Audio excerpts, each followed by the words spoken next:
explain to us exactly what a pension scheme surplus actually is? Yeah, absolutely. So, in very simple terms, a surplus is where a pension scheme has more money than it needs to pay all the benefits that it owes to members, both now and in the future.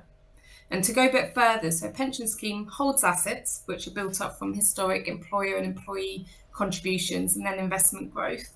And then members are promised a certain level of benefits, which is what we call the scheme's liabilities. And you have a surplus where a pension scheme has more assets than liabilities. But important to kind of the discussion in all of this is that a pension scheme's liabilities aren't fixed and they're just a snapshot estimate of what the scheme will need to meet its current and future obligations to members in terms of their pension payments. And to work out what a scheme's liabilities are now in that estimate kind of sense, you have a scheme actuary who'll calculate the present value of those promised benefits using assumptions about things like how long members will live and what inflation will be on the pension increases.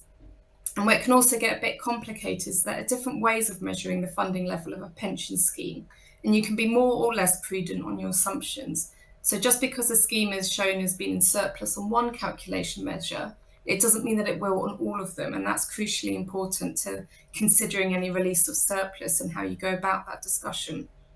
And finally, I would say that kind of from a legal perspective, we always think that schemes liabilities aren't fully known or what we call crystallised until all of the benefits have been paid or secured with an insurer and the scheme is winding up. So while a scheme is ongoing, we probably think it's better to think of it as a funding reserve than a genuine surplus in the true sense of the word.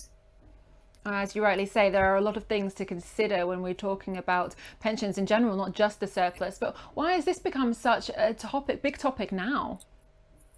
So it's a kind of perfect storm, really. We have a situation where scheme funding levels have improved dramatically in the past few years, and at the same time, there's been this growing political focus on unlocking growth and pension scheme surplus and encouraging the kind of productive finance growth agenda and investment in the UK economy.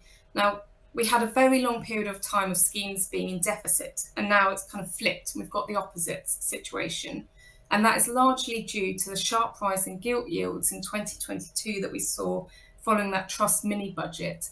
And pension schemes are heavily invested in gilts because they're de-risking investment strategies that a lot had been following in the run up to that time. And the sharp rise in gilt yields caused pension scheme liability values to dramatically drop. And pretty much overnight, loads of pension schemes just moved from being in deficit to suddenly finding themselves in this surplus situation. And the government sees pension scheme surplus as essentially being trapped capital that could be used for economic growth. So it's changing the legislation now to make releasing surplus from schemes on that ongoing basis a bit easier. And is that where the £160 billion then was coming from? But of course, your paper does put it near 11 billion. So there is obviously that huge gap there. Yeah, so the 160 billion figure was kind of a number that was mooted early on. The DWP, what we were kind of adding in the paper is that later on, when it was coming out with this legislative change, the DWP had done its own impact assessment as part of those proposed changes, and it put the figure more at 11 billion. But I would say, though, ultimately the success of the new flexibilities and how we'll see surplus being released will very much depend on the appetite of employers and trustees to use the new powers. So we're going to have to see how things do pan out in practice. Of course, the government hasn't quite set things up in stone just yet either, so it's all a bit of a waiting game. What Yeah. are the main risks